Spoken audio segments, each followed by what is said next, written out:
It's the biggest night in fashion. Celebrities arrive to the 2026 Met Gala with their take on this year's theme, costume art, where organizers ask attendees to experiment with the lavish and whimsical dress code. And done. Manchester City manager Pep Guardiola has admitted that the Premier League title race has slipped out of his team's fat control after they were held to a chaotic 3-3 draw at Everton. It's now not in our hands. Before it was, now no, Guardiola said after the match on Monday. And Iran has accused the United States of killing 5 civilians in the Strait of Hormuz, saying its forces attacked passenger vessels in the waterway rather than boats belonging to the Islamic Revolutionary Guard Corps, IRGC, as claimed. The claim on Tuesday contradicted a statement by US Admiral Brad Cooper, who said Central Command forces had sunk 6 IRGC vessels that had attempted to interfere with a US mission to escort stranded ships out of the Strait of Hormuz. And Charsad DA. Renowned cleric Maulana Muhammad Idris was killed on Tuesday after unidentified assailants opened fire on him, police said. According to police, 2 police officials were also injured in the incident. The cleric's body was subsequently shifted to the district headquarter hospital. The dust at this busy recycling plant is pervasive, and the steady noise of hoppers and conveyor belts makes this a challenging environment to work in. The facility in Rainham, East London, is owned by Sharp Group, a family-run skip and waste management firm. Already reeling from the effects of conflict in the Middle East, Asia is now facing the prospect of strong El Niño conditions that could spike energy demand, sap hydropower, and damage crops. El Niño is a naturally occurring climate phenomenon that brings worldwide changes in winds, air pressure, and rainfall patterns. And oil prices have risen sharply as violence in the Strait of Hormuz cast doubt over the fragile ceasefire between the United States and Iran. Brent crude, the primary benchmark for oil prices worldwide, rose by nearly 6% on Monday to $114.44 a barrel. Tensions are rising in the Gulf again after the United Arab Emirates said it intercepted 15 missiles and 4 drones fired from Iran, and warned that it reserves the right to respond to the treacherous attacks. The attacks on Monday mark the first time the UAE has been targeted since Iran and the United States agreed to a ceasefire on April 8. When it comes to the specter of AI's labor-displacing potential, Jensen Huang thinks that the American worker has nothing to fear. During a conversation Monday night with MSNBC's Becky Quick, hosted by the Milken Institute, an economic policy think tank, the jovial NVIDIA CEO said that AI was an industrial-scale generator of jobs, not the harbinger of mass unemployment that so-called AI doomers have often accused it of being.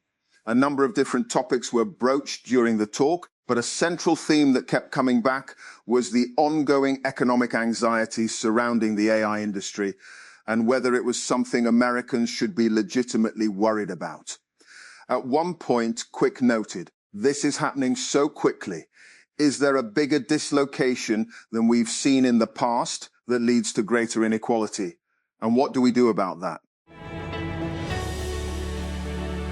The 2 state-run gas utilities are seeking steep tariff increases for the next fiscal year as the regulator weighs a gradual reduction in the allowance for unaccounted-for gas losses charged to consumers. The Oil and Gas Regulatory Authority has called public hearings in Lahore and Karachi on May 12 and 13 to consider tariff petitions from SWE Northern Gas Pipelines Limited and SWE Southern SAS Co. for FY 2026-27. With the Strait of Hormuz caught in a dangerous limbo, the global energy markets have entered the most uncertain period of their history.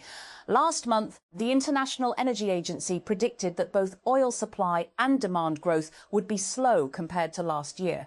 This suggests not just supply disruptions, but also a weakening global economy. Oil markets are responding to the lingering crisis through volatility, shortages and rising prices. The IEA warning that demand destruction will spread points to a grim reality. High prices are constraining economic activity, particularly in nations dependent on imported energy, such as Pakistan. And I have a confession to make. I was far from a kid when the Harry Potter books came out, and I inhaled them after being introduced to them. And I didn't just read them, but also noted the publication dates and was among those who would pick up the latest copy on the eve of its release and then reread them. That was, however, quite a few years ago. I haven't returned to the series in a while, but once a fan and all that, a sprinkling of the Wizarding World vocabulary still pops up here and there in everyday conversation, and sometimes more. And US says destroyed several Iranian boats after Iran claims strike on warship in Hormuz. Trump warns Iranian forces will be blown off the face of Earth if they try to intercept US vessels. Fire at UAE port after drone attack, and 3 Indian nationals hurt. Korean ship damaged in Strait. Shipping group says transit through Strait still not possible. Iran says US ceasefire proposal under review. Cooper discussed situation Wasserman Dubai. And after weeks of simmering tensions, hostilities broke out once again in the Strait of Hormuz as the US military claimed to have destroyed 6 Iranian boats while Tehran targeted a US warship entering the strait, and besides firing several missiles and drones towards the United Arab Emirates. Islamabad. The Supreme Court's 2019 verdict, which provided legal cover to the otherwise controversial One Constitution Avenue project, significantly boosted its market value and attracted around 70 new high net worth investors. Former Prime Minister Imran Khan was also among these investors, but sources told Dawn that the cricketer turned politician had already sold his apartment, C1E, in 2022, and this property is now registered in the name of Shahid Nasir. And geothermal startup Fervo Energy said Monday it hopes to raise up to $1.3 billion in its initial public offering. The company would be valued at up to $6.5 billion if shares sell at the top of its $21 to $24 price target. That's more than twice what Fervo had reportedly been seeking earlier this year when it confidentially filed paperwork with the SEC to start the IPO process. Amnesty International has accused a rebel group in Eastern Democratic Republic of Congo, DRC, of mass war crimes and crimes against humanity. In a damning new report published Monday, the rights group said the Allied Democratic Forces, ADF, was behind multiple cases of murder, abductions, forced labour and marriage, sexual abuse of women and girls, and the exploitation of children. President Donald Trump says the U.S. has struck 7 Iranian fast boats in the Strait of Hormuz as Washington seeks to guide stranded ships out of the Gulf through the largely closed waterway. The UAE and South Korea both reported strikes on ships in the vital channel on Monday. The UAE also said a fire broke out at the oil port of Fujairah after an Iranian attack. At first sight, last week's unprovoked attack on a French nun walking along a street in occupied East Jerusalem came without warning. However, for the roughly 180,000 Christians living in Israel and the 10,000 or so Christians living in East Jerusalem, the attack is the latest in a growing number of incidents of abuse, assault, and intimidation that the community says has increased in tandem with Israel's turn towards far-right nationalism. While incidents of violence and arson grab the attention, low-level incidents of spitting, insults, and disparaging graffiti have become a daily experience for many Christians in the area, the majority of them Palestinian, contributing to the desire on the part of nearly half of all the religious community under 30 to leave. A severe security vulnerability affecting almost every version of the Linux operating system has caught defenders off guard and scrambling to patch after security researchers publicly released exploit code that allows attackers to take complete control of vulnerable systems. The US government says the bug, dubbed copy fail, is now being exploited in the wild, meaning it's being actively used in malicious hacking campaigns. US President Donald Trump has warned that Iran would be blown off the face of the earth if it attacks United States ships as tensions around the Strait of Hormuz push the truce between the two countries to the brink. Hostilities were renewed in the region on Monday as Iran attacked the United Arab Emirates, and Trump said the US military shot down 7 small Iranian boats near Hormuz. Brazilian President Luiz Inácio Lula da Silva is expected to travel to the United States to meet with his counterpart Donald Trump later this week. According to media reports, the Brazilian paper O Globo first reported the planned trip on Monday. The Reuters news agency also reported later in the day, citing 2 anonymous Brazilian officials, that Lula would travel to the US in the coming days. One source said he was travelling on Wednesday for a meeting with Trump the following day.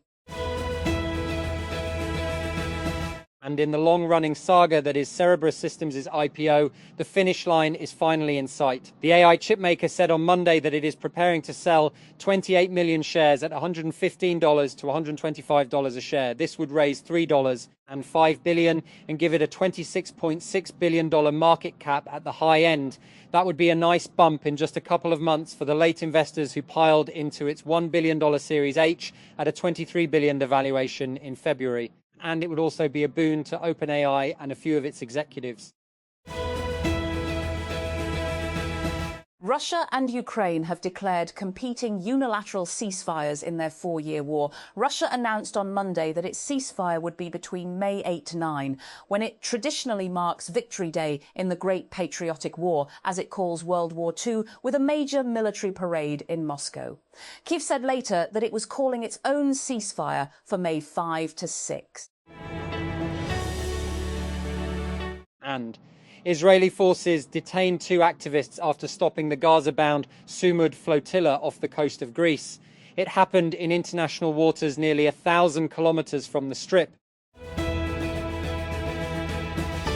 And Russia on Monday declared a unilateral ceasefire with Ukraine between May 8 to 9, when Moscow marks its annual World War II Victory Day commemorations, and threatened a massive missile strike on Kyiv if Ukraine violated it. Ukraine responded by declaring a truce of its own between May 5-6, saying it was not serious to expect it to observe a ceasefire during a Russian military holiday. 23 innocent bystanders have been killed and 30 wounded in gangland shootings in Sweden over the past 3 years, according to statistics that highlight the country's battle to rein in violent crime. Sweden has struggled for more than a decade to contain gang violence linked primarily to score settling and battles to control the drug market. The innocent victims include people hit by stray bullets, cases of mistaken identity, and relatives of targeted gang members, according to the police statistics released on Monday. And the leader of Mali's military government, Assimi Goïta, has taken on the role of defense minister following the killing of the previous minister in last week's uprising by rebel groups. State television channel ORTM reported on Monday that Goïta was taking on the post following the death of Sadio Kamara in large-scale attacks by an al-Qaeda-linked group working with Tuareg separatists. Former Andreessen Horowitz investor Katie Hahn announced on Monday in a press release that her firm has raised $1 billion across new funds to continue its thesis of backing crypto and blockchain.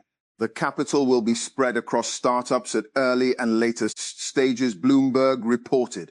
And within the crypto and blockchain space, it will be used to back startups focused on alternative assets like gold and other commodities, the agentic economy and financial services. And image model releases are driving growth for AI mobile apps, generating 6.5x more downloads than traditional model updates, according to a new report from app intelligence provider AppFigures. This marks a shift from earlier days when the release of new models powering the conversational experiences drove more demand, alongside the new features like a voice chat interface.